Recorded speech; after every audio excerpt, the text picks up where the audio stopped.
وعلیکم ورحمۃ اللہ وبرکاتہ۔ نحمدہ ونصلی علی رسولہ الکریم۔ جامعہ انواریہ حیدرآباد باب العلم انواریہ ایجوکیشنل سوسائٹی کی جانب سے تحاوی شریف کے درس کا سلسلہ جاری ہے۔ باب الرجل يدخل المسجد والامام فی صلاة الفجر ولم يكن رکعہ یرکع او لا۔ آج کا یہ باب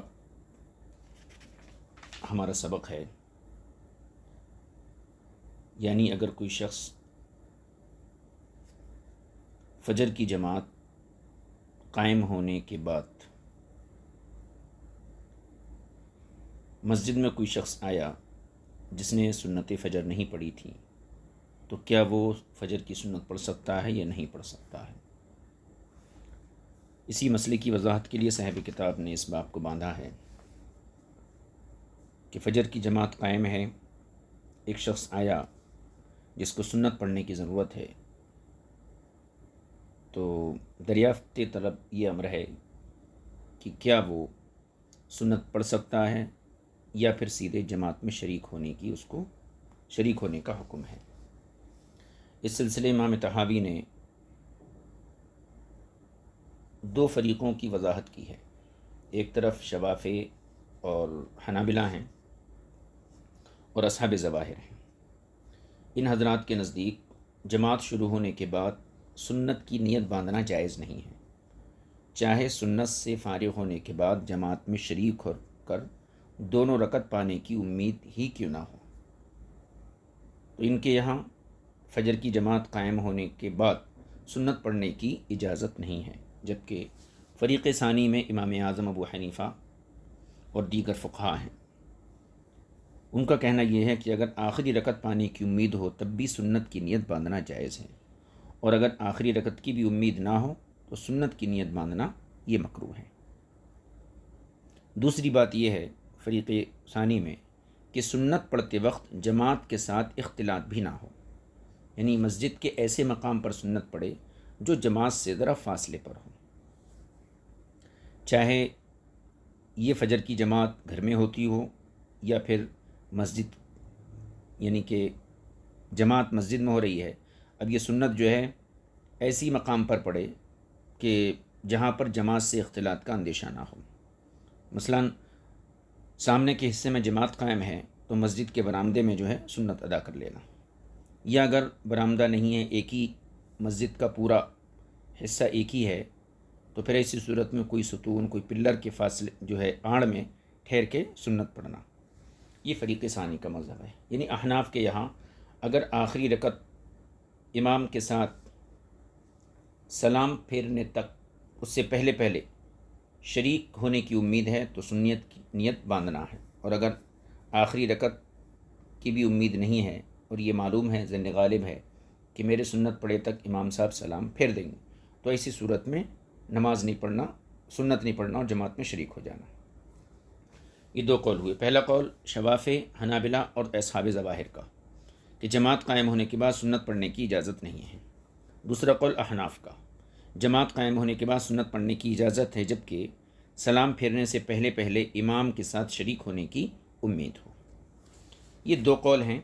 امام طحاوی نے فریق اول کے دلائل کو پہلے ذکر کیا ہے اور پھر ان کا رد بھی کیا ہے۔ ان دلائل کو پہلے ہم پڑھتے ہیں، دیکھیے۔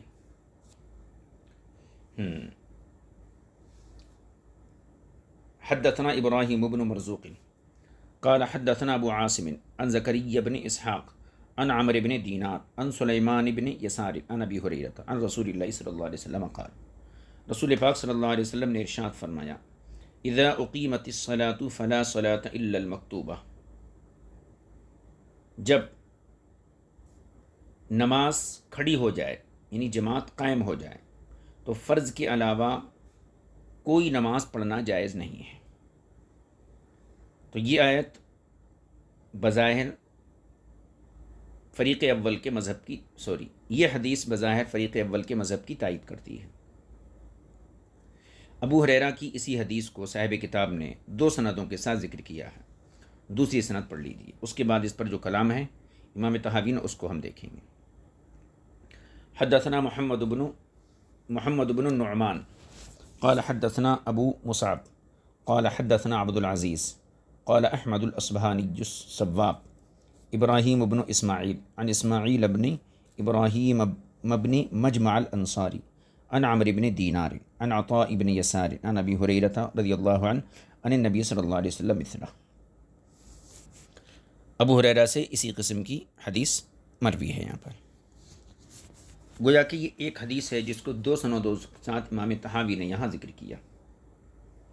اب اس کا جواب اور ان حدیثوں کو نقل کرنے کے بعد امام طحاوی نے فریق اول کے مذہب کی پہلے صراحت کی.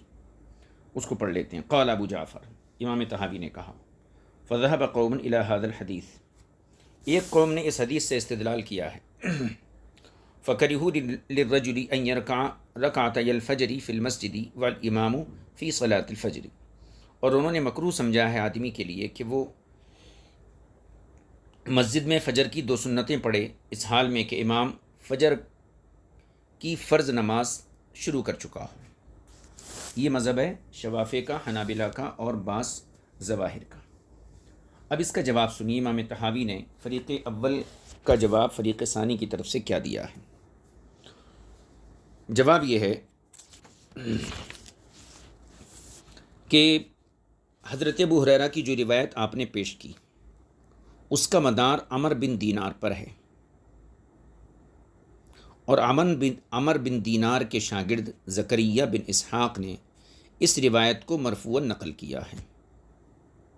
یعنی عمر بن دینار کے ایک شاگرد زکریا بن اسحاق نے اس حدیث کو مرفوعاً نقل کیا ہے، جبکہ عمر بن دینار کے دوسرے شاگرد جیسے حماد بن سلمہ اور حماد بن زید، ان حضرات نے ابو ہریرہ کی اس روایت کو مرفوعاً بیان نہیں کیا ہے بلکہ حضرت ابو ہریرہ پر موقوفاً روایت کیا ہے. اور ان تینوں شاگردوں میں اگر غور کیا جائے تو زکریا بن اسحاق ان کا شمار حفاظ حدیث میں نہیں ہوتا ہے، جبکہ دوسرے شاگرد عمر بن دینار کے حماد بن سلمہ اور حماد بن زید، یہ دونوں حضرات حفاظ حدیث میں شمار ہوتے ہیں. تو عمر بن دینار کے دو شاگردوں نے، حماد بن سلمہ نے، حماد بن زید نے، ابو ہریرہ کی اس روایت کو ابو ہریرہ پر موقوفاً روایت کیا، اور دوسرے جو شاگرد ہیں ان کے زکریا بن اسحاق، انہوں نے اس روایت کو مرفوعاً نقل کیا ہے. لہٰذا حدیث موقوف کے ذریعے، اب ظاہر سی بات ہے یہ دونوں حفاظ حدیث ہیں، حماد بن سلمہ، حماد بن زید، جبکہ زکریا بن اسحاق حفاظ حدیث میں شمار نہیں ہوتے ہیں. لہذا حفاظ حدیث جو شاگرد ہیں انہوں نے موقوفاً روایت کیا، اور جو غیر حافظ ہیں انہوں نے مرفوعاً روایت کیا. تو ظاہر ہے کہ جو حفاظ ہیں ان کی روایت اور ان کی بات کو ترجیح دی جائے گی. اس سے یہ پتہ چلا کہ یہ حدیث اصل کے اعتبار سے موقوف ہے، مرفوع نہیں ہے. پہلی چیز تو یہ ہے. اور حدیث موقوف کے ذریعے اختلافی احکام میں استدلال نہیں کیا جا سکتا ہے. اب اس سند کو آپ دیکھیے، یہاں جو سند امام طحاوی نے اس کی ذکر کی ہے اس سند میں عمر بن دینار سے روایت کرنے والے زکریا بن اسحاق ہیں.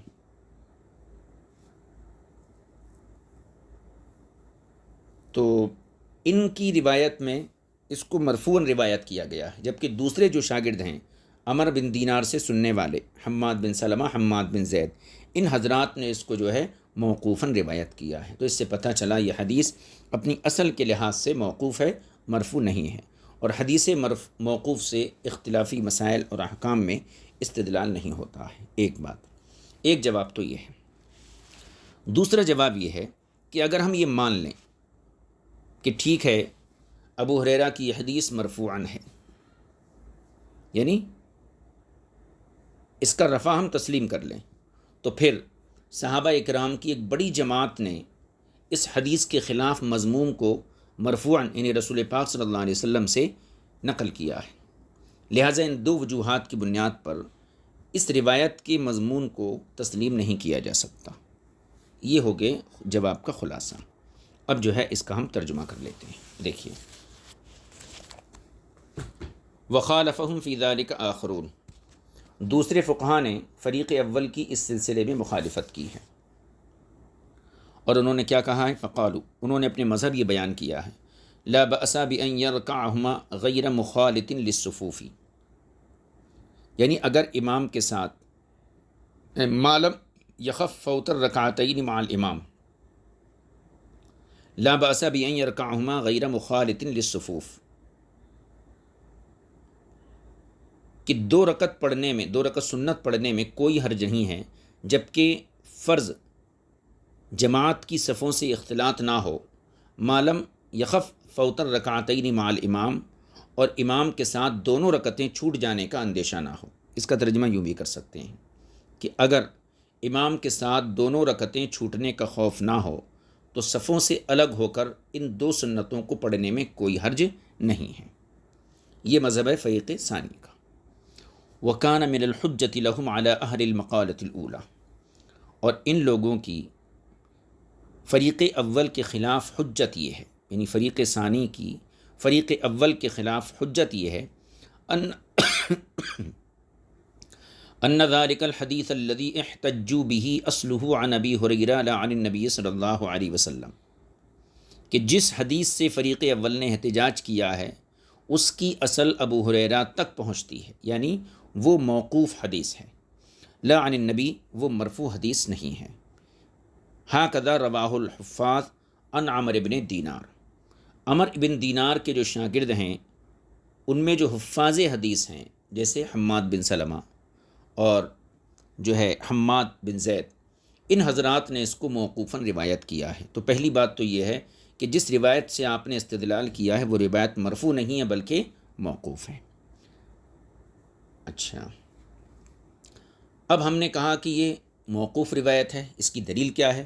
تو امام طحاوی نے سند کے ساتھ اس کی دلیل پیش کی ہے۔ سند یہ ہے: حدثنا ابو بکرۃ قال حدثنا ابو عمر الضریر قال اخبرنا حماد بن سلمہ وحماد بن زید عن عمر بن دینار۔ اب یہاں دیکھیے، عمر بن دینار سے کس سے سننے والے ان کے دو شاگرد ہیں، حماد بن سلمہ، حماد بن زید۔ آگے دیکھیے، عن عطاء بن یسار عن ابی ہریرہ بذلک ولم یرفعہ، یعنی حماد بن سلمہ اور حماد بن زید نے جب اس حدیث کو روایت کیا تو مرفوعاً روایت نہیں کیا۔ اس سے کیا پتہ چلا کہ ابو ہریرہ رضی اللہ تعالیٰ عنہ کی یہ جو حدیث ہے یہ مرفوع نہیں ہے بلکہ موقوف ہے۔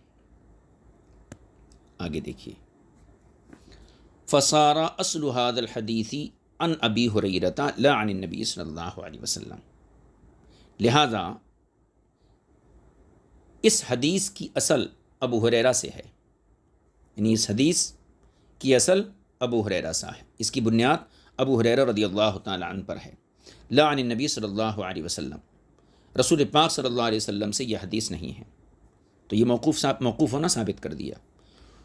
دوسری چیز، وقد خالف ابا ہریرہ فی ذلک جماعۃ من اصحاب رسول اللہ صلی اللہ علیہ وسلم، اور اس مسئلے میں صحابہ اکرام کی ایک جماعت نے سیدنا ابو ہریرہ سے اختلاف کیا ہے، اور ان حضرات کی روایتیں وہ یہ کہتی ہیں کہ جماعت قائم ہونے کے باوجود بھی سنت پڑھنے کی اجازت ہے، تو صحابہ کی ایک جماعت اس بارے میں ابو ہریرہ کی روایت کے خلاف ہے، جس کو ہم سنذکر ما روی عنہم من ذلک فی آخر ھذا الباب انشاء اللہ تعالی، اور ہم اس باب کے اخیر میں اس مسئلے کی جو روایات ہیں صحابہ اکرام سے ان کو ہم ذکر کریں گے۔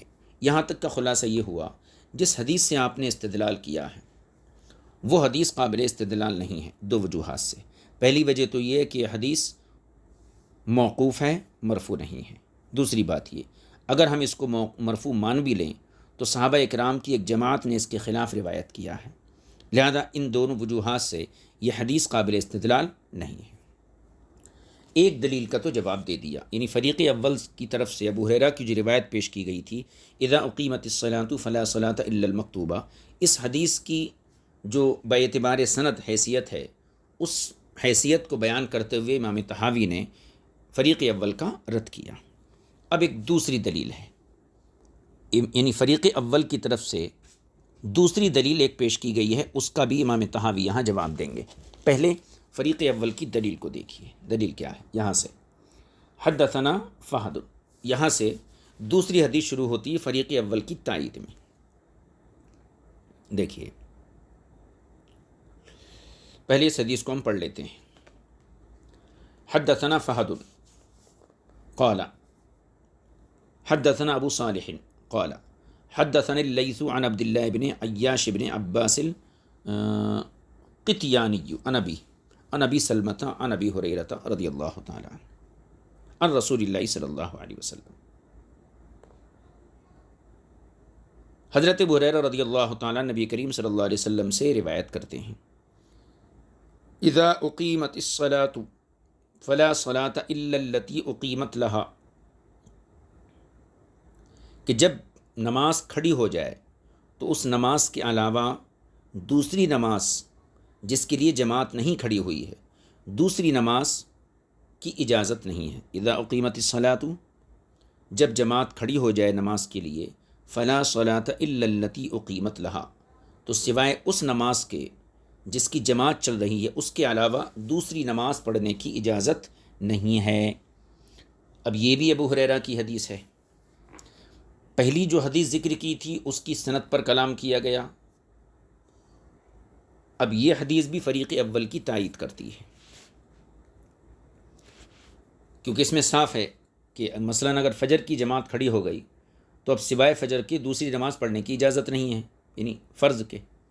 اب جب بندہ سنت پڑھیں گا تو ظاہر سی بات ہے وہ فرض تو نہیں ہے، سنت ہیں، تو اس نماز کا غیر ہو گئی کہ جو نماز کی جماعت قائم ہے. تو اس کا کیا جواب دیا گیا؟ یہ فریق اول کی طرف سے ایک دلیل پیش کی جاتی ہے. اس کا جواب امام طحاوی احناف کی طرف سے یہ دیتے ہیں. جواب یہ ہے کہ اس حدیث کے اندر مذکورہ جو روایت ہے اس میں صاف ممانعات موجود ہے کہ جب جماعت کھڑی ہو جائے تو اس نماز کے سوا دوسری نماز پڑھنے کی اجازت نہیں. لیکن اس میں حضور اکرم صلی اللہ علیہ وسلم کے اس فرمان سے مراد یہ ہے کہ اس مقام پر سنت پڑھنا منع ہے جہاں کھڑے ہو کر فرض نماز پڑھی جاتی ہے، اس لیے کہ ایسا کرنے کی صورت میں تطوع کو فرض کے ساتھ ملانا لازم آئے گا اور اختلاط کا شبہ ہوگا. اور اگر مسجد کے ایک کنارے میں سنت پڑھ لی جائے، جیسے دالان میں پڑھ لی جائے، پھر وہاں سے ہٹ کر جماعت کے لیے صفوں میں شامل ہو جائے اور فرض ادا کیا جائے، تو ایسی صورت یہ ممنوع صورت نہیں ہے. لہٰذا یہ جو روایت ہے اس سے فریق اول کا مدعا ثابت نہیں ہوتا ہے. اس کا ترجمہ کر لیتے ہیں. دیکھیے امام طحاوی اس حدیث کو نقل کرنے کے بعد جواب دیتے ہیں فقد یجوز ان یکون اراد بهذا النهی ان یصلی غیرہا فی موطن الذی یصلی فیہ، کہ ممکن ہے کہ حضور اکرم صلی اللہ علیہ وسلم کی اس ممانعت سے مراد یہ ہو ان یصلی غیرہا، کہ آدمی جو ہے جس جگہ پر نماز پڑھ رہا ہے وہاں کوئی دوسری نماز بھی پڑھے. ان یصلی غیرہا فی موطنہ الذی یصلی فیہ، کہ جس جگہ پر یہ نماز پڑھ رہا ہے وہاں کوئی دوسری نماز بھی پڑھے. اس طرح فیکون مصلیہا قد وصلہا بتطوع، اس طرح وہ نوافل کے ساتھ ملانے والا ہو جائے گا. فیکون النہی من اجل ذلک، تو ممانعت اس وجہ سے ہے، یعنی نوافل کو فرائض کے ساتھ اختلاط سے منع کیا گیا ہے. لا من اجلی، اس لیے نہیں، ان یصلی فی آخر المسجد، کہ مسجد کے کسی کونے میں سنت پڑھ لے، ثم یتنحى الذی یصلیہا من ذلک المکان فیخالط الصفوف ویدخل فی الفریضہ، اور پھر جو ہے اس جگہ کو چھوڑ کر جہاں پر اس نے نماز پڑھی تھی اس جگہ کو چھوڑ دے اور صفوں میں شامل ہو کر فرض نماز شروع کر دے. اس کی ممانعت حدیث کے اندر نہیں ہے. تو اس حدیث میں حضور کے فرمانے کا مقصد یہ ہے کہ جس جگہ بندہ نماز پڑھ رہا ہے تو وہ جگہ جماعت سے ہٹ کر ہو، تاکہ کسی کو یہ شبہ نہ ہو کہ اس نے تطوع یعنی سنت کو فرض کے ساتھ ملا دیا ہے. یہ جواب ہو گیا اس حدیث پاک کا. تو دو دلیلیں فریق اول کی طرف سے پیش کی گئیں اور دونوں دلیلوں کا جواب امام طحاوی نے اب تک دے دیا. تیسری دلیل وَكَانَ مِمَّا احْتَجَّ بِهِ أَهْلُ الْمَقَالَةِ الْأُولَى لِقَوْلِهِمْ أَيْضًا، اور فریق اول نے جن چیزوں سے احتجاج کیا ہے ان میں سے یہ حدیث پاک بھی ہے جو نیچے آ رہی ہے. اس حدیث کو پہلے ہم پڑھ لیتے ہیں۔ یہ علی بن معبد نے امام طحاوی کو بیان کی ہے۔ حدیث پڑھیے پہلے، نہیں سند ہم بعد میں پڑھیں گے اس کی، پہلے اس کا صرف متن دیکھ لیجیے۔ اقیمت صلاۃ العصری، مالک بن بحینہ ان کی روایت ہے۔ یہ فجر کی جماعت قائم ہوئی تو رسول پاک صلی اللہ تعالی علیہ وسلم فأتي رسول اللہ صلی اللہ علیہ وسلم علی رجل یصلی رکعتي الفجر، تو حضور اکرم صلی اللہ علیہ وسلم ایک شخص کے پاس تشریف لائے جو فجر کی سنتیں پڑھ رہا تھا، جماعت کھڑی ہو گئی تھی اور وہ 2 رکعت سنت پڑھ رہا تھا۔ فقام علیہ، اور آپ جو ہیں اس کے پاس کھڑے ہو گئے، اور دوسرے حضرات بھی وہاں جمع ہو گئے، ولا سبہ الناس۔ پھر حضور نے فرمایا اتصلیھا اربعا 3 مرات، کیا تم نماز فجر 4 رکعت پڑھنے کا ارادہ رکھتے ہو؟ نماز فجر 4 رکعت پڑھنے کا ارادہ رکھتے ہو، یہ حدیث پاک ہے۔ تو اس سے یہ پتہ چلتا ہے کہ جماعت کی تکبیر شروع ہونے کے بعد سے جماعت ختم ہونے تک سنت فجر جائز نہیں ہے۔ یہ مالک بن بحینہ کی حدیث ہے، جس کو امام طحاوی نے جو ہے تقریباً 3 سندوں کے ساتھ نقل کیا ہے۔ تو اس سے کیا پتہ چلا کہ جب جماعت کھڑی ہو جائے تو پھر اس کے بعد فجر کی سنت پڑھنے کی اجازت نہیں ہے، کیونکہ حضور اکرم صلی اللہ علیہ وسلم نے اسے فرمایا اتصلیھا اربعا، کیا تم فجر کی رکعتوں کو 4 بنا کر پڑھنا چاہتے ہو؟ اب اس کا جواب سن لیجیے۔ یہ استدلال کیا اس حدیث سے فریق اول نے۔ امام طحاوی نے اس کا جواب دیتے ہوئے فرمایا کہ آپ نے جو روایت ذکر کی ہے تو اس کے اندر 2 احتمال ہیں۔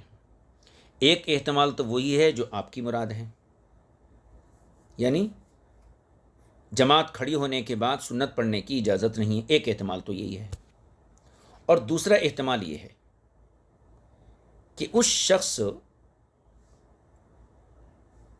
جو حضور صلی اللہ علیہ وسلم کی مسجد میں آ کر سنتیں پڑھ رہا تھا، تو اس شخص نے جماعت کی صفوں کے درمیان سنت پڑھنا شروع کر دیا تھا، اسی لیے حضور اکرم صلی اللہ علیہ وسلم نے فرمایا کیا تم فرض کو تطوع کے ساتھ ملا کر 4 رکعت پڑھنا چاہتے ہو؟ تو وہ جماعت کی صف میں داخل ہو کر سنت پڑھنا شروع کر دیا تھا۔ اس لیے یہ احتمال کہاں سے پیدا ہوا؟ اس لیے کہ حضور نے کیا فرمایا اتصلیھا اربعا، کیا تم فجر کی جو ہے نماز جو ہے 4 رکعت پڑھنا چاہتے ہو؟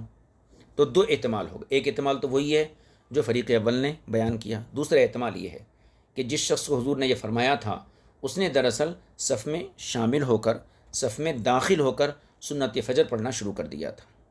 اب جب اس کے اندر 2 احتمال ہو گئے تو ان دونوں احتمالوں میں سے کسی ایک احتمال کو ترجیح دینے کے لیے دلیل شرعی کی ضرورت ہے۔ اب ہم نے دلیل شرعی کو تلاش کرنا شروع کیا تو ہمیں ایک روایت ملی جو عبداللہ بن مالک بن بحینہ کی ہی ہے، اور اس روایت میں یہ چیز موجود ہے کہ نماز فجر کی تکبیر شروع ہو گئی، یعنی نماز فجر قائم ہو گئی، تو عبداللہ بن مالک بن بحینہ اسی درمیان، یعنی جماعت کھڑی ہونے کے بعد انہوں نے کھڑے ہو کر سنت پڑھنا شروع کیا، اور حضور اکرم صلی اللہ تعالی علیہ وسلم نے ان کو فرمایا کہ تم سنت فجر کو ظہر کی سنتیں جو پہلے ہوتی ہیں بعد میں ہوتی ہیں ان کی طرح فرض سے متصل نہ پڑھا کرو، بلکہ سنت فجر اور فرض فجر ان دونوں کے درمیان کچھ فاصلہ کیا کرو۔ تو اس حدیث سے احتمال ثانی کو ترجیح ہوتی ہے، یعنی حضور اکرم صلی اللہ علیہ وسلم کا مقصد اس آنے والے شخص کو فجر کی سنتوں سے روکنا نہیں تھا، بلکہ سنت کو فرض کے ساتھ ملانے اور خلط ملط کرنے سے روکنا تھا۔ اسی لیے کہ حضرت عبداللہ بن مالک نے درمیان میں کھڑے ہو کر سنت پڑھی اور سنت کو فرض کے ساتھ ملا دیا، لہذا اگر ایک کنارے یعنی مالک بن بحینہ کی حدیث میں جس آدمی کا ذکر ہے اس نے کیا صف کے اندر سنت پڑھی، تو حضور اکرم صلی اللہ علیہ وسلم نے سنت کو فرض کے ساتھ ملانے کو ناپسند کیا، لہذا اگر کوئی شخص ایک کنارے برآمدے وغیرہ میں سنت پڑھے پھر آگے بڑھ کر جماعت میں شریک ہو جائے تو اس کے جواز میں کوئی اشکال نہیں ہونا چاہیے۔ یہ ہو گیا اعتراض اور اس کا جواب۔ اب اس کا ترجمہ کر لیتے ہیں۔ دیکھیے، وَكَانَ مِمَّا احْتَجَّ بِهِ أَهْلُ الْمَقَالَةِ الْأُولَى لِقَوْلِهِمْ، اور فریق اول نے جن چیزوں سے استدلال کیا ہے ان میں سے ایک چیز تو یہ ہے، یعنی پہلے قول کے قائلین کے استدلال میں سے ایک استدلال یہ بھی ہے، ما حدثنا علی بن معبد، یہ ہے دیکھیے، قال حدثنا یونس بن محمد قال حدثنا حماد عن سعد بن ابراہیم عن حفص بن عاصم عن مالک بن بحینہ انہ قال اقیمت صلاۃ الفجر، یہ کہتے ہیں فجر کی نماز قائم ہوئی یعنی جماعت کھڑی ہو گئی، فأتى رسول اللہ صلی اللہ علیہ وسلم علی رجل یصلی رکعتي الفجر، تو حضور اکرم صلی اللہ علیہ وسلم ایک ایسے شخص کے پاس آئے جو صبح کی 2 رکعتیں یعنی سنتیں پڑھ رہا تھا، فقام علیہ، اس کے پاس آ کر آپ کھڑے ہو گئے، واللاث به الناس، اور دیگر حضرات بھی وہاں جمع ہو گئے یعنی صحابہ، فقال، تو حضور نے کہا فرمایا، اتصلیها 4، کیا تم اسے 4 رکعت پڑھتے ہو؟ 3 مرات، یہ جملہ حضور نے 3 مرتبہ ارشاد فرمایا۔ یہ حدیث کس کی تھی؟ مالک بن بحینہ کی۔ اب اسی حدیث کو 2-3 سندوں کے ساتھ امام طحاوی نے ذکر کیا، ان سندوں کو پڑھ لیجئے۔ حدثنا ابو بکرہ قال حدثنا ابو داود قال حدثنا شعبۃ عن سعد فذكر مثله باسناده، شعبہ نے سعد سے اپنی سند کے ساتھ اسی طریقے کی حدیث نقل کی ہے، غیر انہ لم یقل ولاث به الناس، لیکن سعد سے شعبہ نے جو روایت کی، اوپر جو حدیث ہم پڑھے وہ سعد سے روایت کرنے والے حماد ہیں، اور نیچے کی جو سند ہے اس میں سعد سے روایت کرنے والے شعبہ ہیں، تو شعبہ نے اپنی روایت میں ولاث به الناس کے الفاظ نقل نہیں کیے ہیں۔ 2 سندیں ہو گئی۔ تیسری سند، حدثنا ابن مرزوق قال حدثنا وهب قال حدثنا شعبۃ فذكر باسناده نحوه، شعبہ نے اپنی سند کے ساتھ اسی طریقے کی حدیث نقل کی، غیر انہ لم یقل 3 مرات، لیکن اس سند میں 3 مرات کے الفاظ نہیں تھے۔ یہ ہو گئی حدیث۔ اس حدیث کو فریق اول کی تائید میں پیش کیا گیا۔ امام طحاوی اس کا جواب دیتے ہوئے ارشاد فرماتے ہیں، جواب کیا ہے؟ انہ قد یجوز، یہاں سے جواب شروع ہوتا ہے، انہ قد یجوز ان یکون رسول اللہ صلی اللہ علیہ وسلم انما کرہ ذلک لانہ صلی الرکعتین ثم وصلہما بصلاۃ الصبح، یعنی رسول پاک صلی اللہ تعالی علیہ وسلم نے جو اس شخص کا نماز پڑھنا ناپسند سمجھا، تو اس کی وجہ کیا تھی؟ یہ نہیں کہ حضور سنت کو پڑھنے کی اجازت نہیں دیتے ہیں، بلکہ لأنہ صلی الرکعتین ثم وصلہما بصلاۃ الصبح، اس شخص نے 2 رکعتیں پڑھ کر انہیں فجر کی نماز کے ساتھ ملا دیا، من غیر ان یکون تقدم او تکلم، بغیر کچھ، یعنی نہ تو وہ آگے بڑھا نہ کوئی کلام کیا۔ فإن کان لذلک قال له ما قال، اگر اسی بنیاد پر آپ نے اسے تنبیہ فرمائی، فإن کان لذلک قال له ما قال، تو اگر اسی بنیاد پر آپ نے اس سے وہ کہا جو آپ نے کہا، فإن هذا حدیث یجتمع الفریقان علیہ جمیعا، تو پھر اس حدیث پر دونوں فریق جمع ہو سکتے ہیں۔ مطلب کیا ہے؟ 2 احتمال نکل سکتے ہیں۔ ایک احتمال تو وہ ہے جو آپ نے سمجھا کہ حضور نے سنت پڑھنے کو ناپسندیدہ کیا، اور دوسرا احتمال یہ ہے کہ جماعت میں وہ شخص صف کے اندر شریک ہو کر جو ہے سنت پڑھ رہا تھا، اس کو حضور نے ناپسند کیا، تو پھر دونوں فریق کے پاس احتمال ہیں، لہذا کسی ایک احتمال کی ترجیح کے لیے دلیل کی ضرورت ہے۔ اب جو دلیل ہے، جو قرینہ شرعی ہے، وہ ہم نے تلاش کیا تو ہمیں ایک روایت ملی مالک بن بحینہ کی، یعنی عبداللہ بن مالک بن بحینہ کی۔ اس روایت کو پڑھیے تو سمجھ میں آ جائے گا کہ حضور کے منع کرنے کا مقصد کیا تھا۔ اب دیکھیے، فَأَرَدْنَا أَن نَنظُرَ هَلْ رُوِيَ فِي ذَلِكَ شَيْءٌ يَدُلُّ عَلَى شَيْءٍ مِّن ذَلِكَ، لہٰذا ہم نے غور کیا کہ کیا اس پر دلالت کرنے والی کوئی بات مروی ہے، اس پر ہمارے دوسرے احتمال پر۔ فَإِذَا إِبْرَاهِيمُ بْنُ مَرْزُوقٍ، اب یہ احتمال تلاش کرنے کے ضمن میں یہ حدیث نقل فرما رہے ہیں۔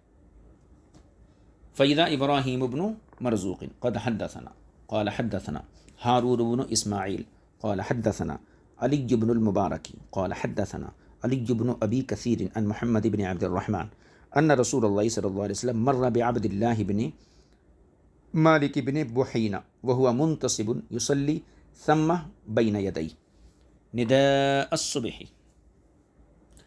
عبداللہ بن مالک بن بحینہ ان کی روایت ہے، حضور اکرم صلی اللہ علیہ وسلم ان کے پاس سے گزرے، وَهُوَ مُنْتَصِبٌ يُصَلِّي، اور وہ ثم بین یدی نداء الصبح، اور وہ صبح کی اقامت سے پہلے اسی جگہ نماز پڑھ رہے تھے، وَهُوَ مُنْتَصِبٌ یعنی کھڑے ہوئے، یصلی پڑھ رہے تھے، ثم اسی جگہ، بین یدی نداء الصبح یعنی اسی جگہ سنت پڑھ رہے تھے جہاں پر کہنا چاہیے جماعت کھڑی ہونا تھی، تو جماعت کی اقامت سے پہلے اسی جگہ پر حضرت عبداللہ بن مالک بن بحینہ سنت پڑھ رہے تھے۔ فقال، تو حضور نے ان سے فرمایا، لا تجعلوا هذه الصلاة كالصلاة قبل الظہر وبعدها، تم اس نماز کو یعنی ان سنتوں کو ظہر سے پہلے والی دو سنتوں کی طرح اور ظہر کے بعد والی دو سنتوں کی طرح مت پڑھو، وجعلوا بینہما فصلا، بلکہ ان سنتوں میں اور فرض میں ذرا فاصلہ رکھو۔ مطلب کیا ہے؟ ظہر کی جو سنت ہے تو جہاں جماعت کھڑی ہے اسی کے پاس میں ظہر کی سنتیں جہاں جماعت کھڑی ہونے کی جگہ ہے اسی کے پاس میں پڑھ سکتے ہیں، جماعت ختم ہونے کے بعد کی سنتیں بھی وہیں پڑھ سکتے ہیں، یہ ظہر کی سنتوں کا حکم ہے۔ تو حضور صلی اللہ علیہ وسلم نے فرمایا کہ ان دو سنتوں کو ظہر کی پہلی اور بعد والی سنتوں کی طرح مت بناؤ، بلکہ وجعلوا بینہما فصلا، بلکہ ان سنتوں میں اور جو ہے فرض میں یعنی فجر کی فرض میں اور فجر کی سنتوں میں فاصلہ رکھو۔ اب یہ جملہ دیکھیے حضور اکرم صلی اللہ علیہ وسلم کا، اس کو نقل کرنے کے بعد امام طحاوی کہتے ہیں فبین هذا الحدیث ان الذی کرہہ رسول اللہ صلی اللہ علیہ وسلم لابن بحینہ هو وصلہ ایاہا بالفریضۃ فی مکان واحد لم یصل بینہما بشیء۔ اس حدیث نے یہ بتا دیا، اس حدیث نے یہ واضح کر دیا کہ رسول کریم صلی اللہ علیہ وسلم کو حضرت بحینہ کا اس نماز کو فرضوں کے ساتھ ایک ہی جگہ پر اس طرح ملانا یہ پسند نہیں آیا۔ فبین هذا الحدیث، اس حدیث نے یہ واضح کر دیا ان الذی کرہہ رسول اللہ صلی اللہ علیہ وسلم لابن بحینہ، کہ ابن بحینہ کے جس عمل کو حضور نے ناپسند کیا وہ کیا ہے؟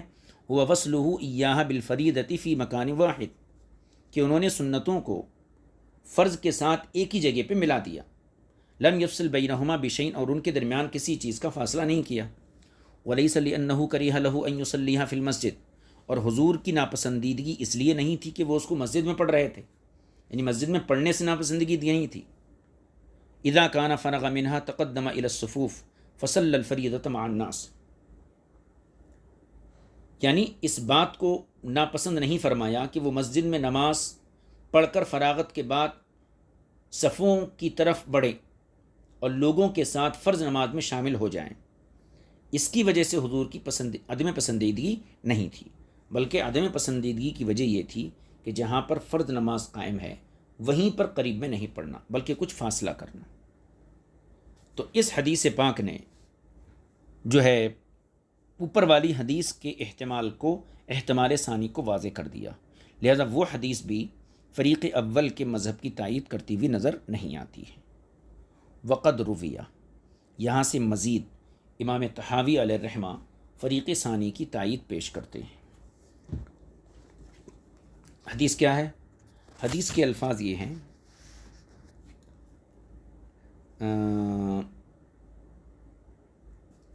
من معاویہ فی الصلاة بعد الجمعة فقلت صلیت مع معاویہ الجمعة فی المقصورة فلما فرغت قمت ليتطوع فأخذ بثوبي فقال لا تفعل حتى تقدم او تکلم فإن رسول اللہ صلی اللہ علیہ وسلم کان یأمر بذلک۔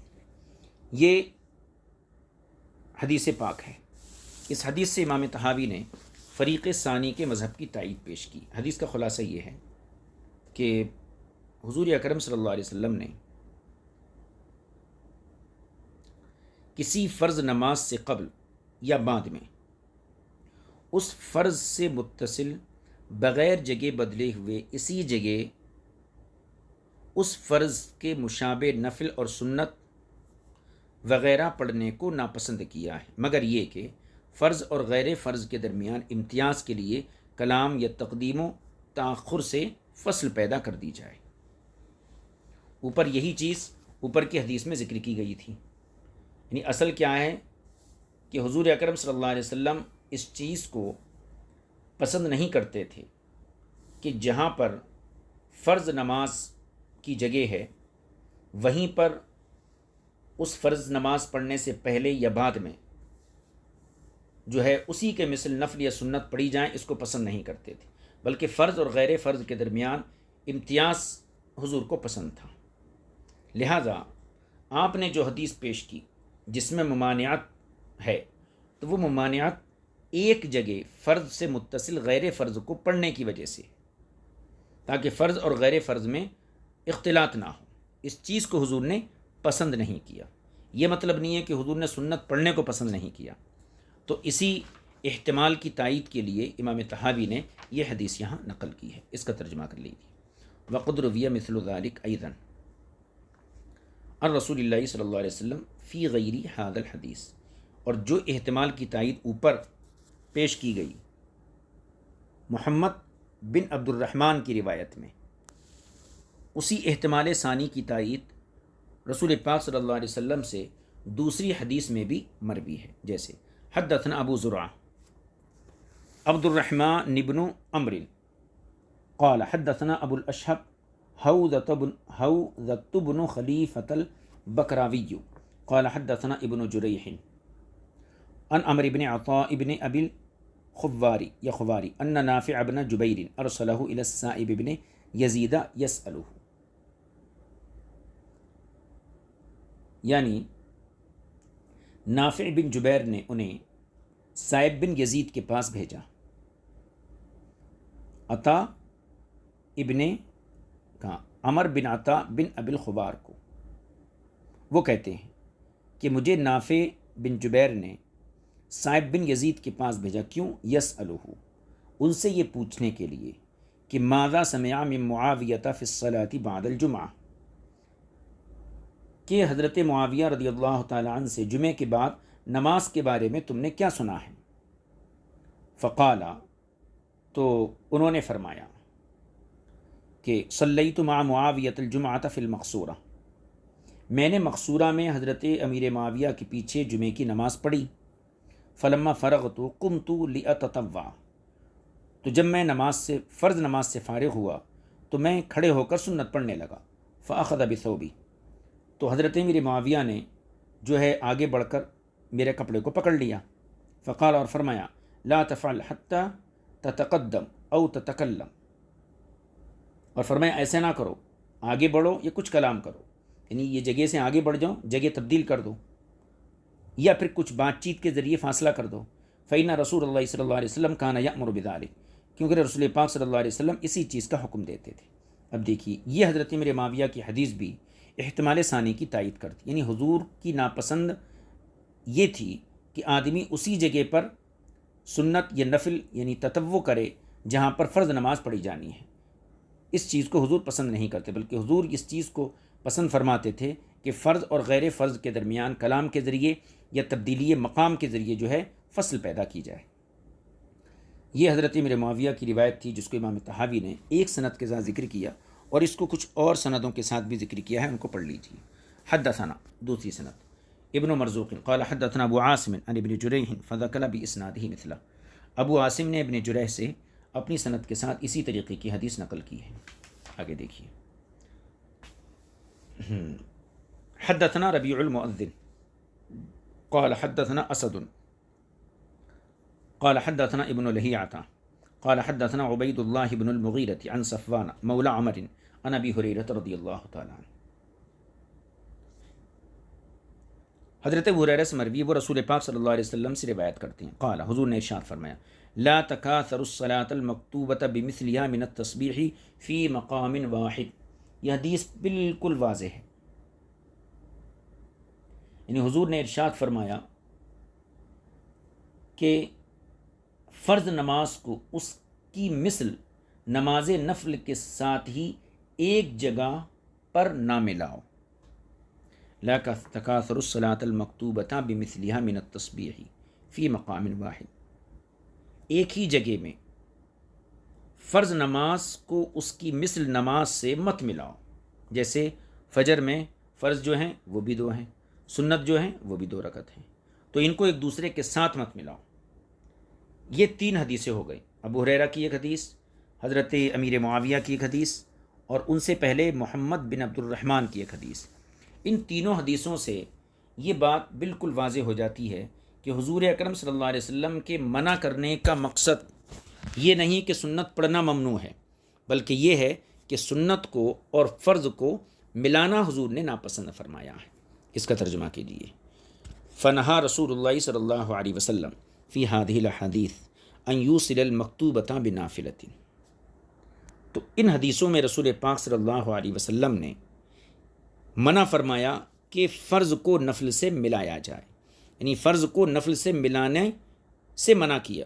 حتی یکون بینہما فاصل من تقدم الی مکان آخر او غیر ذلک، یہاں تک کہ ان کے درمیان کچھ فرق کیا جائے فرض اور نفل میں، دوسری جگہ کی طرف آگے بڑھنے سے یا کسی اور طریقے سے، یعنی کلام وغیرہ کرنے سے. یہاں تک احتمال ثانی کی تائید امام طحاوی نے 3 روایتوں کے ذریعے پیش فرما دی. اب یہ تیسری دلیل گویا کہہ سکتے ہیں.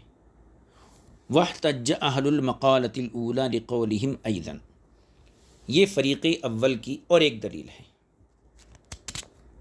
فریق اول نے اپنی بات کے اوپر اپنی بات کی تائید میں ایک اور استدلال کیا ہے. وہ استدلال کیا ہے؟ پہلے اس کا خلاصہ دیکھ لیجئے. دیکھیے یہاں آگے متن ہے اس کا، یہ رہا متن. یہ حدیث پاک ہے. یہاں پر اس حدیث میں کیا ہے؟ حضور اکرم صلی اللہ تعالی علیہ وسلم، یعنی حدیث کیا ہے کہ تبدل مکانی کے باوجود حضور نے جماعت کھڑی ہونے کے بعد سنت فجر پڑھنے سے ممانعت فرمائی ہے.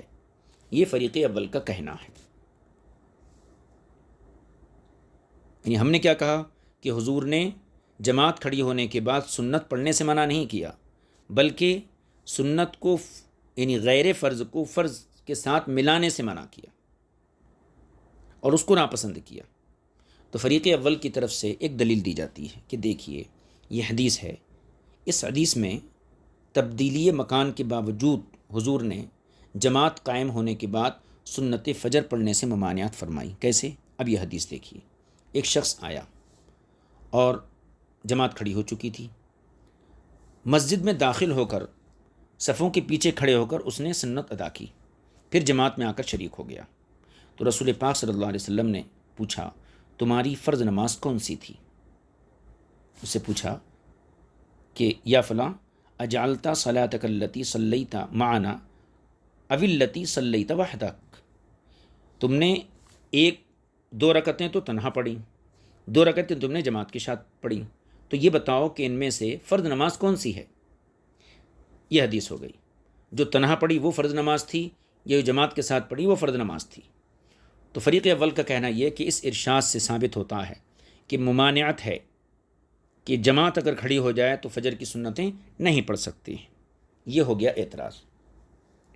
اب اس کا جواب سن لیجیے. جواب اس کا یہ ہے کہ امام طحاوی نے فریق اول کی اس دلیل کو تقریباً 1 2 3 سندوں کے ساتھ ذکر کیا ہے، اور اس میں یہ واضح ہے کہ اس شخص نے سنت پڑھ کے جماعت میں وہ شخص شریک ہوا تو حضور اکرم صلی اللہ علیہ وسلم نے اس کو بھی ناپسند کیا۔ لہٰذا معلوم ہوتا ہے کہ جماعت قائم ہونے کے بعد سنت فجر پڑھنے کی اجازت نہیں ہے۔ اب اس کا جواب دیتے ہیں۔ امام طحاوی کہتے ہیں، دیکھیے وہاں پر ایک لفظ ہے حماد بن سلمہ کی حدیث میں خلف الناسی، یعنی ان رجلا جاء ورسول اللہ صلی اللہ علیہ وسلم فی صلاۃ الصبح فرکع رکعتین۔ پھر حماد بن سلمہ کی روایت میں کیا ہے؟ خلف الناسی، یعنی اس نے لوگوں کے پیچھے 2 رکعت سنت پڑھنا شروع کر دی، پھر جماعت میں شریک ہوا۔ تو ان الفاظ پہ غور کیجیے، حماد بن سلمہ کی روایت میں خلف الناس کے الفاظ ہیں، تو خلف الناس سے مراد کیا؟ جماعت کی صفوں سے متصل پیچھے کھڑا ہونا۔ تو اس آدمی اور جماعت کے درمیان کوئی فصل نہیں تھی، اور یہ بھی اختلاط کے مشابہ ہے، اور یہ بھی ہمارے نزدیک مکروہ ہے۔ ہمارے یہاں ہونا یہ چاہیے کہ مسجد کے بالکل پیچھے کے حصے میں جا کر سنت ادا کرے، اور پھر وہاں سے چل کر صفوں میں آ کر شریک ہو جائے، اور یہاں ایسا نہیں ہے۔ یہ تو ایک جواب ہو گیا۔ دوسرا جواب اس کا یہ دیا امام طحاوی نے کہ عبداللہ بن عباس نے اپنے گورنری کے دور میں یہ اعلان کرایا تھا کہ فرض اور تطوع کے درمیان فصل کیا کریں، اور ان کے الفاظ یہ تھے یا ایھا الناس الا تتقوا اللہ، اے لوگو کیا ڈرتے نہیں ہو، افصلوا صلاتکم، اپنی نمازوں میں فصل امتیاز پیدا کرو۔ یہ ابن عباس کا اعلان تھا کہ فرض اور تطوع کے درمیان فصل کریں، اور خود فرض کے علاوہ دیگر نمازوں کو جو ہے اپنے گھر میں، کمرے میں، منزل میں جا کر ادا فرماتے تھے، اور خاص طور پر مغرب کے بعد کے نوافل ہمیشہ گھر جا کر پڑھتے تھے۔ مطلب کیا ہوا کہ فرض اور تطوع کے درمیان امتیازی فاصلہ ضروری ہے، اور حضرت ابو ہریرہ اور عبداللہ بن مالک بن بحینہ اور عبداللہ بن سرجس، ان تمام حضرات کی روایت کا بھی یہی مطلب ہے۔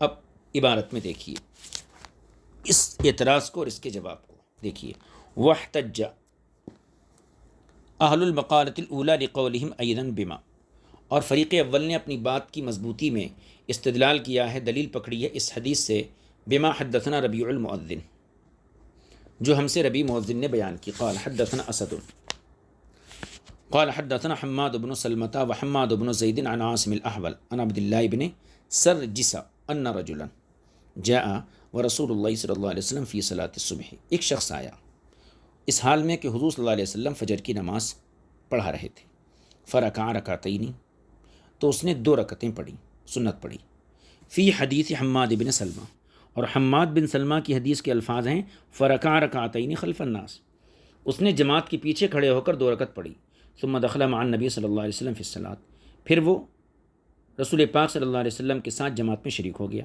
فلما قضى النبی صلی اللہ علیہ وسلم صلاۃ، جب رسول پاک صلی اللہ علیہ وسلم جماعت سے فارغ ہوئے، قال، تو آپ نے فرمایا، یا فلاں، اے شخص، اجعلت صلاتک التی صلیت معنا او التی صلیت وحدک،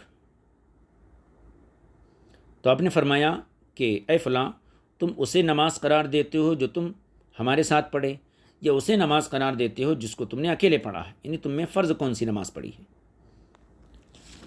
اس کو امام طحاوی نے 3 سندوں کے ساتھ بیان کیا، دوسری سند اس کی نہیں 2 سندوں کے ساتھ۔ حدثنا ابو بکرۃ قال حدثنا سعید بن عامر قال حدثنا شعبۃ، پھر اس کے بعد تحویل سند ہے، وحدثنا ابو بکر قال حدثنا مؤمل قال حدثنا حماد بن زید عن عاصم فذكر باسناده مثله، قالوا، فریق اول کا کہنا ہے، ففی هذا الحدیث، اس حدیث میں یہ واضح ہوا، انہ صلاہما خلف الناس وقد نہاہ رسول اللہ صلی اللہ علیہ وسلم عنہما، کہ اس شخص نے ان دونوں رکعتوں کو جماعت کے پیچھے کھڑے ہو کر پڑھا، اور حالانکہ حضور اکرم صلی اللہ علیہ وسلم نے اسے ایسا کرنے سے منع فرمایا۔ تو پتہ چلتا ہے کہ جماعت جب کھڑی ہو جائے تو پھر سنت پڑھنے کی اجازت نہیں ہے۔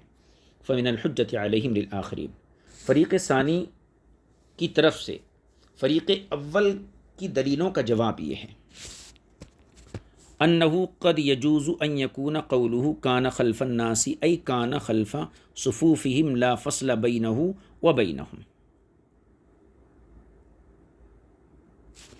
دلیل یہ ہے کہ اس حدیث میں انہ قد یجوز، یہ ممکن ہے کہ راوی کا جو قول تھا اس میں کان خلف الناس، یعنی اس نے 2 رکعت سنتیں لوگوں کے پیچھے پڑھی، لوگوں کے پیچھے کھڑے ہو کر نماز پڑھی،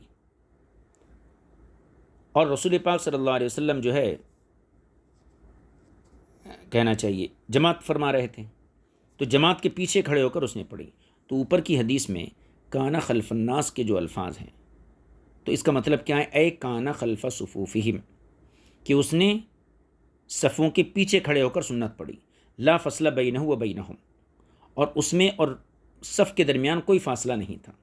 فکانا شبیہ المخالطی لہم، لہٰذا یہ ان کے ساتھ مشابہت ہو گئی، یعنی جماعت کے ساتھ جو حضرات فرض پڑھ رہے تھے تو فرض پڑھنے والوں کے ساتھ مشابہت ہو گئی. فذلک ایضا داخل فی معنی ما بانا من حدیث ابن بحینہ وہذا مکروہ عندنا، یہ بھی اسی مفہوم میں داخل ہے، یعنی اس کے علاوہ فذلک ایضا داخل فی معنی، اور یہ بھی اسی مفہوم میں داخل ہے جو حضرت ابن بحینہ کی روایت سے واضح ہوا. وہذا مکروہ عندنا، اور یہ ہمارے نزدیک بھی مکروہ ہے، یعنی بالکل جماعت جہاں کھڑی ہے وہاں کھڑے ہو کر سنت پڑھنا، اس کو ہم بھی مکروہ کہتے ہیں، اور یہی معنی ہے ابن بحینہ کی حدیث کا. وَإِنَّمَا تَجِبُ، بلکہ مصلی کے لیے ضروری ہے ان یصلیہما فی مؤخر المسجد، کہ مسجد کے کونے میں جا کر پڑھے. ثم یمشی من ذلک المکان الی اول المسجد، پھر وہاں سے چل کر آئے مسجد کے پہلے حصے میں جہاں جماعت قائم ہے وہاں آئے. فاما من یصلیہما مخالطا لمن یصلی الفریضہ فلا، البتہ جو شخص جو ہے ان یصلیہما مخالطا، پر جو شخص سنت ایسے پڑھتا ہے کہ جس سے فرض پڑھنے والوں کے ساتھ اختلاط کا شبہ ہوتا ہے، فلا، تو اس چیز کی اجازت نہیں ہے. اب آگے دیکھیے. وقد حدثنا ابن مرزوق، یہاں سے تائید پیش کر رہے ہیں، یعنی حضرت دوسرا جواب کہہ لیجیے. ایک جواب تو یہ ہو گیا کہ وہ شخص بالکل صف کے پیچھے کھڑا تھا اور صف میں اور اس میں کوئی فاصلہ نہیں تھا، اس لیے حضور اکرم صلی اللہ علیہ وسلم نے اس کو منع کیا. دوسرا جواب یہ ہے کہ خود یعنی اسی جواب کی گویا یہ تائید ہے کہ جماعت کے بالکل قریب جا کر سنت پڑھنا یہ ممنوع ہے. اس کی تائید میں ابن عباس کی روایت پیش کی، ان کا قول پیش کیا جاتا. وقد حدثنا ابن مرزوق قال حدثنا ابو عامر عن ابن ابی ذئب عن شعبۃ قال کان ابن عباس یقول، حضرت عبداللہ بن عباس فرماتے تھے، یا ایھا الناس اتقوا اللہ افصلوا صلاتکم، اے لوگو اللہ سے ڈرتے رہو اور اپنی نمازوں کے درمیان فصل رکھو، یعنی اپنی نمازوں کے درمیان جدائی پیدا کرو. قال، یہی ہے ہاں. وکان ابن عباس لا یصلی رکعتین بعد المغرب الا فی بیتی، اور شعبہ فرماتے ہیں کہ ابن عباس مغرب کے بعد کی 2 سنت گھر میں ہی پڑھتے تھے. فاراد عبداللہ بن عباس منہم الفصل من الفریضۃ والتطوع، لہذا عبداللہ بن عباس نے لوگوں سے یہی طلب کیا اور یہی چاہا کہ وہ بھی فرض اور نوافل کے درمیان امتیاز رکھیں. وذلک الذی ارید فی حدیث ابی ہریرہ و ابن بحینہ و ابن سرجس، اور یہی مراد ہے ابو ہریرہ، ابن بحینہ اور ابن سرجس کی حدیث پاک میں. واللہ اعلم، اور اللہ زیادہ بہتر جاننے والا. قال ابو جعفر، امام طحاوی کہتے ہیں، وَنَحْنُ نَسْتَحِبُّ أَيْضًا الْفَصْلَ بَيْنَ الْفَرَائِضِ وَالنَّوَافِلِ بِمَا أَمَرَ بِهِ رسول اللہ صلی اللہ علیہ وسلم فِيمَا رَوَيْنَا فِي هَذَا الْبَابِ. امام طحاوی کہتے ہیں کہ اس باب میں سرور کائنات صلی اللہ علیہ وسلم سے جو حدیثیں ہم نے روایت کی ہیں ان کے مطابق ہم بھی فرض اور نوافل میں تفریق کو مستحب سمجھتے ہیں.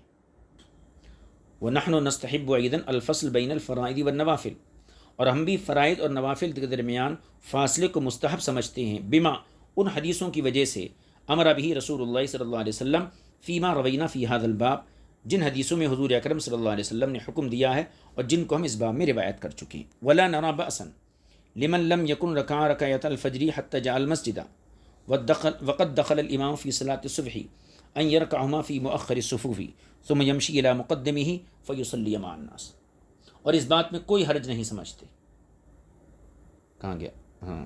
ولا نرى بأسا، اور ہم کوئی حرج نہیں سمجھتے، لمن اس شخص کے لیے، لم یکن رکعتي الفجر حتى جاء المسجد، کہ جو شخص فجر کی 2 رکعتیں پڑھے بغیر مسجد میں آ جائے. وقت دخل الامام فی صلاۃ الصبح، اور امام نے نماز شروع کر دی ہو، تو اس کے لیے ہم کوئی حرج نہیں سمجھتے. کس بات میں؟ ان یرکعہما فی مؤخر المسجد، کہ وہ مسجد کے کسی کونے میں آخری حصے میں 2 رکعت سنت پڑھ لے. ثم یمشی الی مقدمہ، پھر آگے چلتا ہوا آئے، فیصلی مع الناس، اور لوگوں کے ساتھ نماز پڑھے، فرض نماز لوگوں کے ساتھ ادا کرے. الا تری، کیا آپ نہیں دیکھتے، ان ذلک لو کان فی ظہر او عصر او عشاء لم یکن بہ بأس، کہ اگر یہ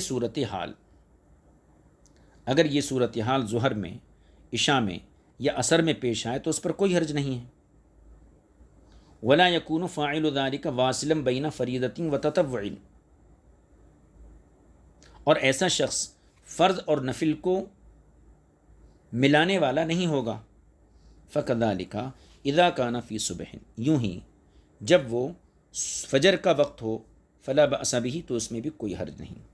ولا یکون فاعلہ واصلا بین فریضۃ و تطوع، اور اس کا کرنے والا یعنی سنت پڑھنے والا کونے میں مسجد کے، یہ فرض اور نوافل کو ملانے والا نہیں قرار پائے گا. وہذا قول ابی حنیفہ و ابی یوسف و محمد رحمہم اللہ، اور یہی ہمارے ائمہ ثلاثہ کا مذہب ہے.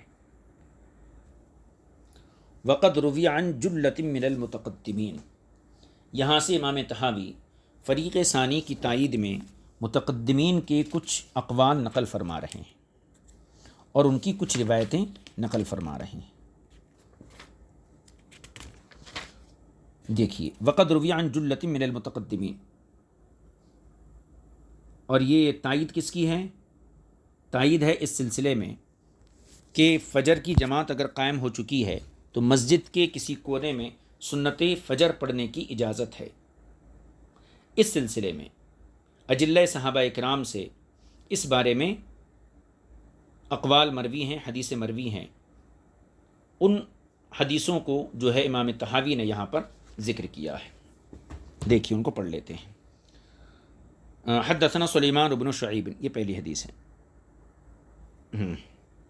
قال حدثنا عبد الرحمن بن زیاد قال حدثنا زهير بن معاوية عن أبي إسحاق قال حدثني عبد الله بن أبي موسى عن أبي أنه حين دعاهم سعيد بن العاص دعا أبا موسى وحذيفة وعبد الله بن مسعود رضي الله تعالى عنهم. یعنی عبداللہ بن ابو موسیٰ اپنے والد سے روایت کرتے ہیں کہ حضرت سعید بن مسیب نے جب ان کو بلایا تو حضرت ابو موسیٰ، حضرت حذیفہ اور عبداللہ بن مسعود کو قبل ان یصلی الغداۃ، صبح کی نماز سے پہلے بلایا. ثم خرجوا من عندی وقد اقیمت الصلاۃ، پھر یہ تمام حضرات ان کے پاس سے نکلے. فجلس عبد اللہ الی اسطوانۃ من المسجد فصلی الرکعتین ثم دخل فی الصلاۃ، تو حضرت عبداللہ بن مسعود نے مسجد کے ایک ستون کی اوٹ میں کھڑے ہو کر 2 رکعتیں سنتیں پڑھ لیں، پھر فرض کے لیے جماعت میں شریک ہو گئے. امام طحاوی کہتے ہیں فہذا عبد اللہ قد فعل هذا، یہ عبداللہ بن مسعود ہیں. قد فعل هذا ومعه حذیفہ وابو موسیٰ لا ينکران ذلك علیہ، حضرت عبداللہ بن مسعود نے یہ کام کیا اور جماعت کھڑی ہے اور آپ نے 2 سنتیں ایک ستون کی آڑ میں پڑھی، اور ساتھ میں 2 صحابہ اور تھے، حذیفہ اور ابو موسیٰ. ان دونوں حضرات نے انکار نہیں کیا. فدل ذلك علی موافقتہما ایاہ، تو ان کا انکار نہ کرنا یہ اس بات کی دلیل ہو گئی کہ ان حضرات کا بھی یہی موقف ہے اور یہی ان کی رائے تھی. تو گویا دونوں صحابہ نے حضرت عبداللہ بن مسعود کی موافقت کر لی. آگے چلیے عبداللہ بن مسعود کی دوسری روایت. حدثنا سلیمان قال حدثنا خالد بن عبد الرحمن قال حدثنا سفیان عن ابی اسحاق عن عبداللہ بن ابی موسیٰ عن عبداللہ رضی اللہ عنہ انہ دخل المسجد والامام فی الصلاۃ، عبداللہ بن مسعود مسجد میں داخل ہوئے اور امام جماعت شروع کر چکے تھے. فصلی رکعتي الفجر، تو عبداللہ بن مسعود نے پہلے فجر کی 2 سنتیں پڑھیں، اس کے بعد جو ہے آپ جماعت میں شریک ہوئے.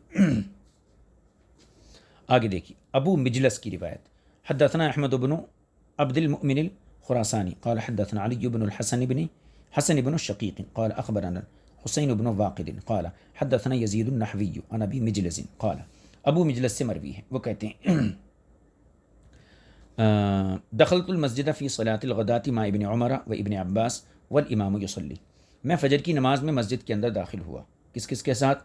ابن عمر ابن عباس کے ساتھ، اور حال یہ تھا والامام یصلی، امام جو ہے جماعت شروع کر چکے تھے، فاما ابن عمر فدخل فی الصف، حضرت عبداللہ بن عمر جو ہیں یہ تو جماعت میں شامل ہو گئے، واما ابن عباس فصلی رکعتین، لیکن ابن عباس رضی اللہ تعالیٰ نے پہلے 2 رکعت سنت پڑھی، ثم دخل مع الامام، پھر آپ جو ہے امام کے ساتھ جماعت میں شریک ہوئے، فلما سلم الامام قعد ابن عمر مکانہ حتی طلعت الشمس، پھر جب امام نے سلام پھیر دیا تو ابن عمر اپنی جگہ پر بیٹھے رہے یہاں تک کہ سورج طلوع ہو گیا، فقام فرکع رکعتین، تو آپ کھڑے ہوئے اور آپ نے 2 رکعتیں ادا کی۔ اب اس پر دیکھیے امام طحاوی اس پر تبصرہ کرتے ہیں، تبصرہ یہ ہے فہذا ابن عباس، یہ عبداللہ بن عباس، قد صلی الرکعتین فی المسجد والامام فی صلاۃ الصبح، ابن عباس نے 2 رکعت سنت مسجد میں پڑھی اور امام فجر کی نماز پڑھا رہا تھا، وقد روا شعبۃ مولاہ عنہ،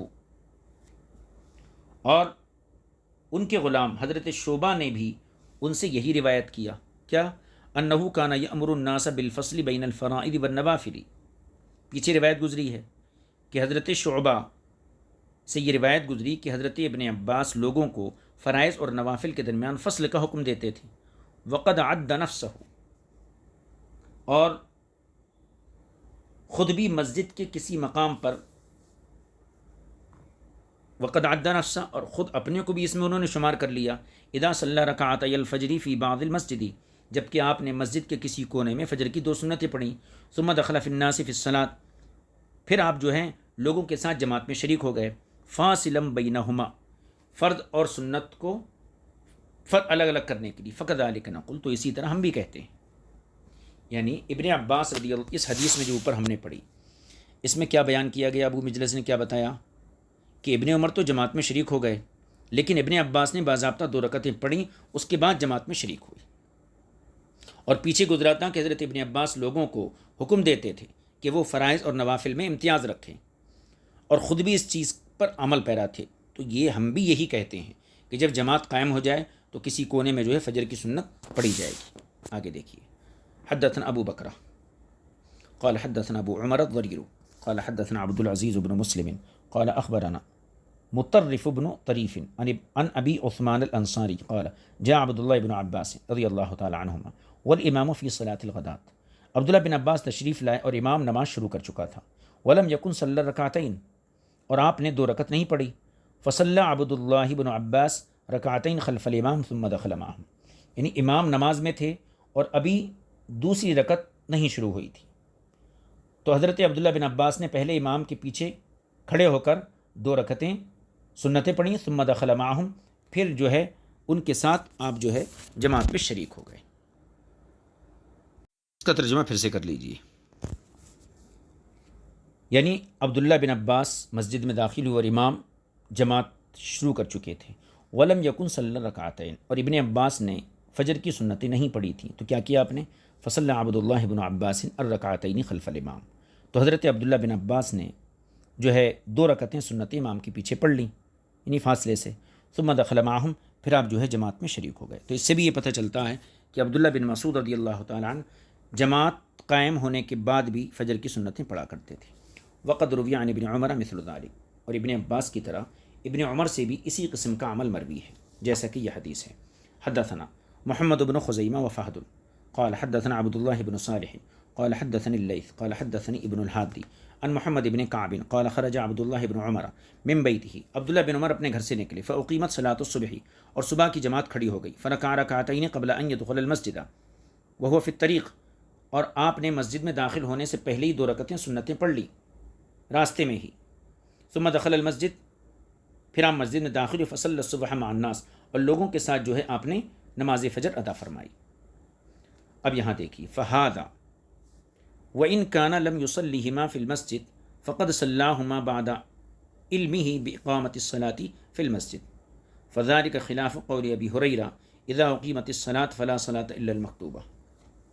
امام طحاوی اس حدیث سے ابو ہریرہ کی حدیث کی مخالفت بیان کرتے ہیں اور یہ فرماتے ہیں کہ دیکھیے حضرت عبداللہ بن عمر کا عمل پیش کیا گیا کہ انہیں جماعت کھڑے ہو جانے کا علم ہو گیا، اس کے باوجود انہوں نے کبھی راستے میں، کبھی حضرت آگے روایتیں آئیں گی، حضرت حفصہ کے حجرے میں جو مسجد نبی سے بالکل متصل تھا تو سنت فجر انہوں نے ادا فرمائی اور اس کے بعد جماعت میں شرکت فرمائی، اور یہ حضرت ابو ہریرہ کی اس روایت کے خلاف ہے جو فصل اول میں گزری کہ اذا اقیمت الصلاۃ، کہ جب نماز کھڑی ہو جائے تو سوائے فرض کی کوئی نماز نہیں پڑھی جائے گی، تو اس حدیث کے ابن عمر کا عمل خلاف ہے۔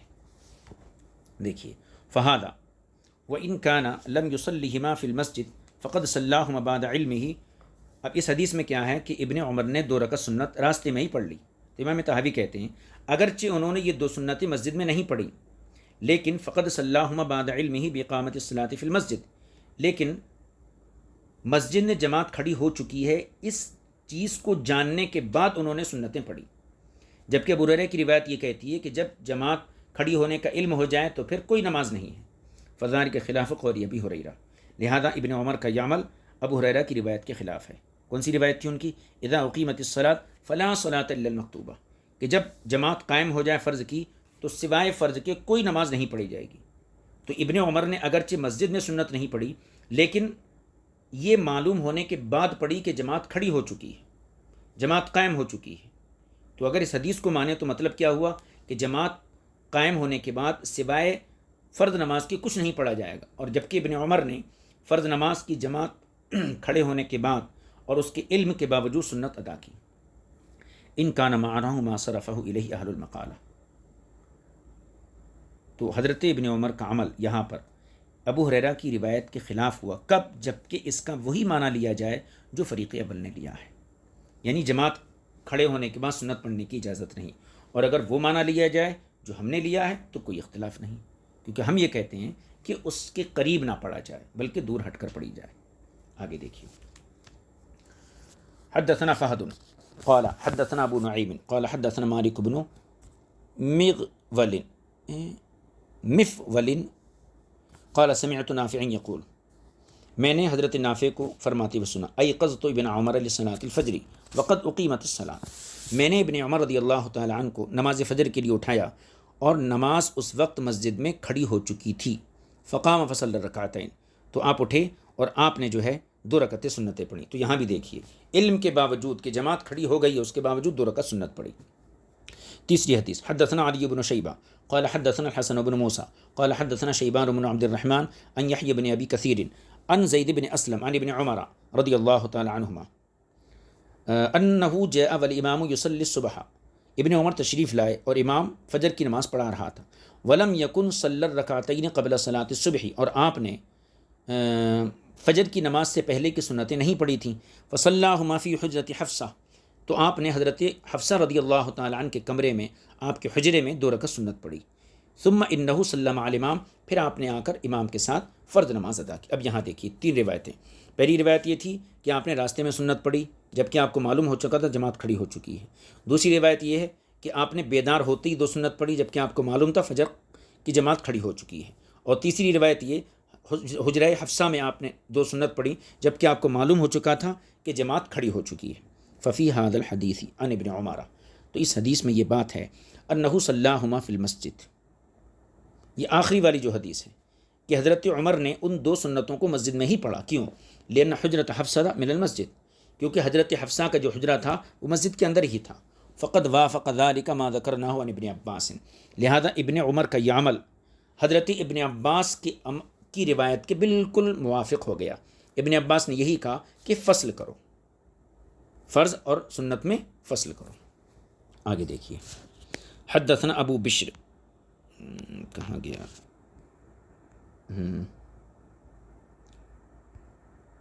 یہ ہے، آگے آ گیا تھا، یہ ہے حدثنا ابو بشر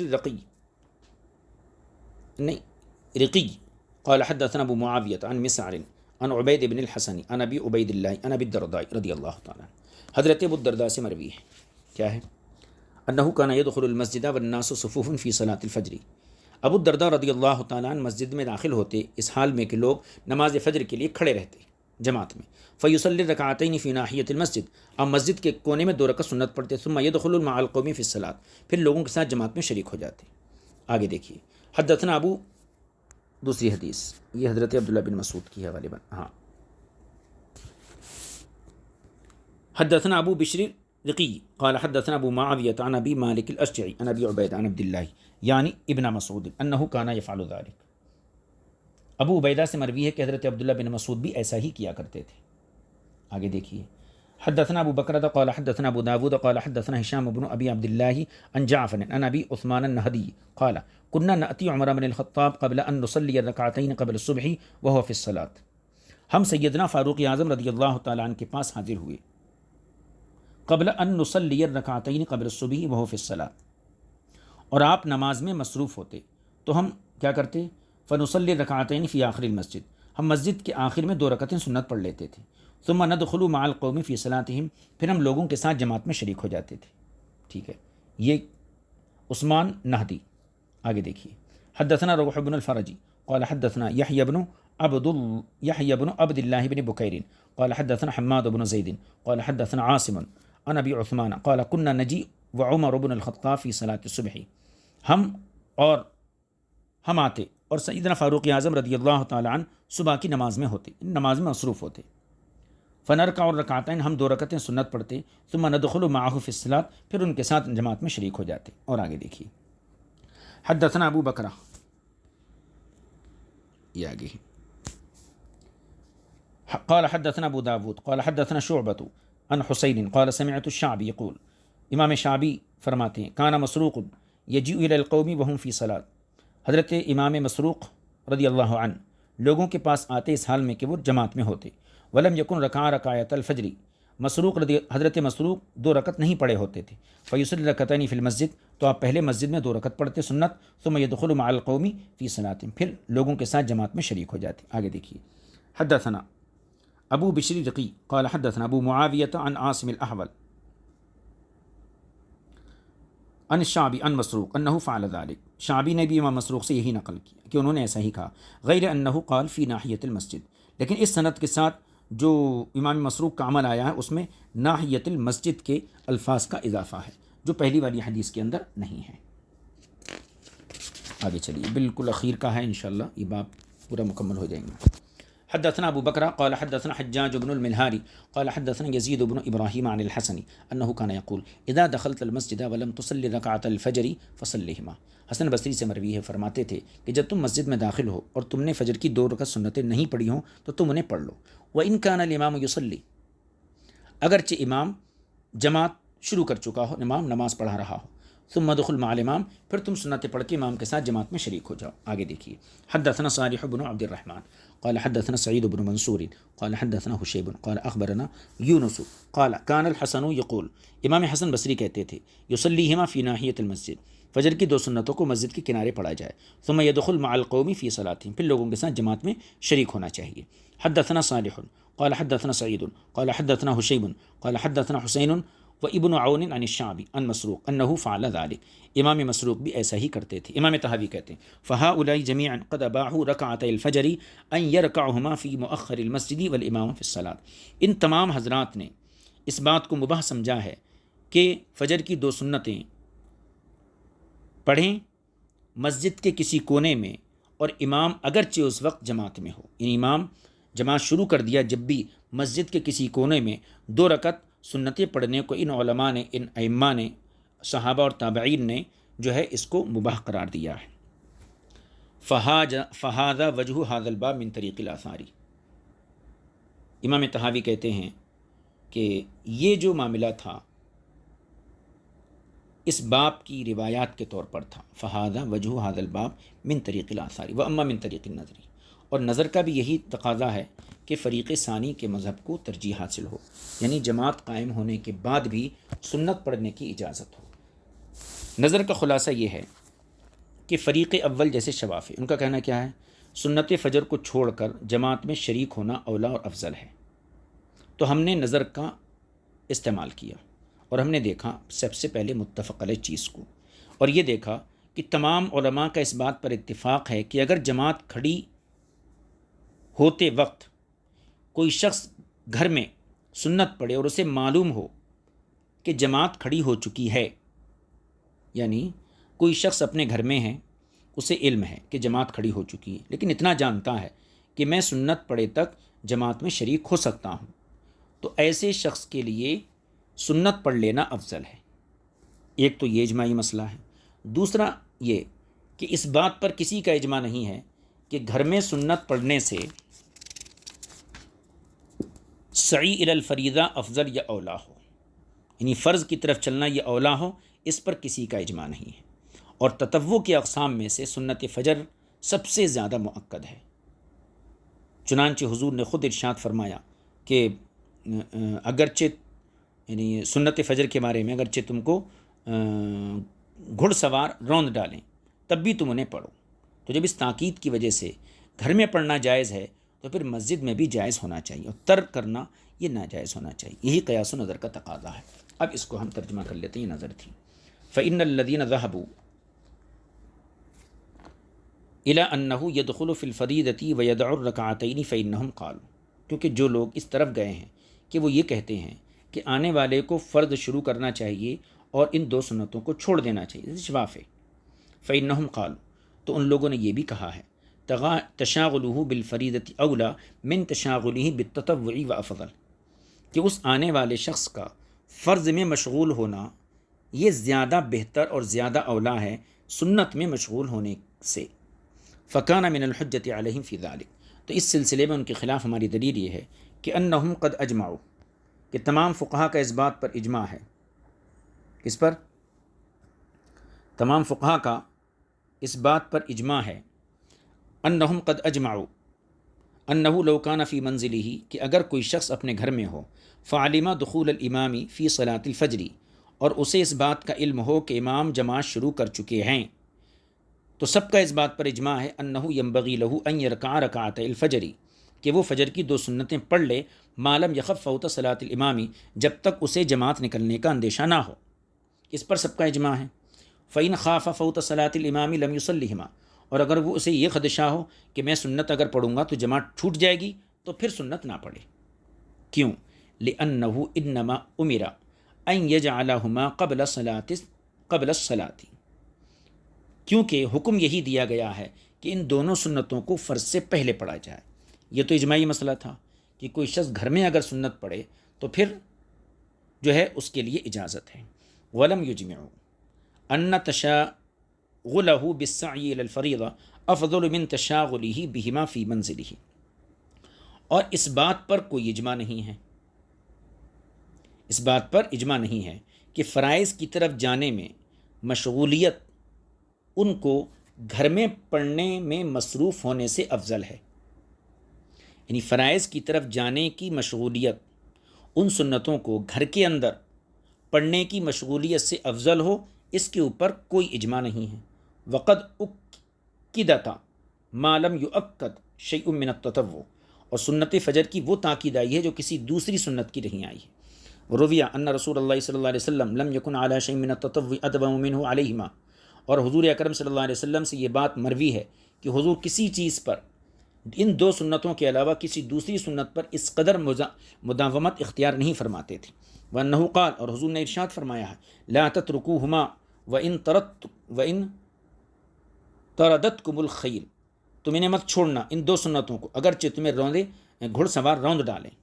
فلما کانت قد اکدتا حادت تاکید، تو ذرا غور کیجئے کہ جب اس قدر تاکید ان سنتوں کی آئی ہے، اور رقب فیہما حادت ترغیب، اور اس قدر ترغیب ان سنتوں کے بارے میں دی گئی ہے، ونہی عن ترکہما حادت نہیں، اور اس طریقے سے ان کو چھوڑنے سے ممانعت وارد ہے۔ وکانتا ترکعان فی المنازل قبل الفریضہ، اور اجماعی طور پر گھروں میں فرض سے پہلے ان کا ادا کرنا معمول ہے۔ کانت ایضاً فی النظر، تو نظر کا بھی یہی تقاضا ہے، ان ترکع فی المساجد قبل الفریضہ، فرض سے پہلے مسجدوں میں بھی ان کو ادا کیا جائے گا، قیاسا و نظرا علی ما ذکرنا من ذلک، اس ہماری تفصیل پر قیاس اور نظر کرتے ہوئے۔ یہی قول ابی حنیفہ و ابی یوسف و محمد، یہی ان تینوں ائمہ ان تینوں حضرات کا مذہب ہے۔ وصلی اللہ علی نبی الکریم وآلہ وصحبہ اجمعین۔ اللہ کے فضل و کرم سے یہ باب ہمارا ایک نشست میں مکمل ہوا ہے، اور اس کے بعد باب الصلاۃ فی الثوب الواحد، اس کو انشاءاللہ ہم آئندہ درس میں شریک کریں گے۔ صلی اللہ علیہ نبی الکریم وآلہ وصحبہ اجمعین والحمد للہ رب العالمین۔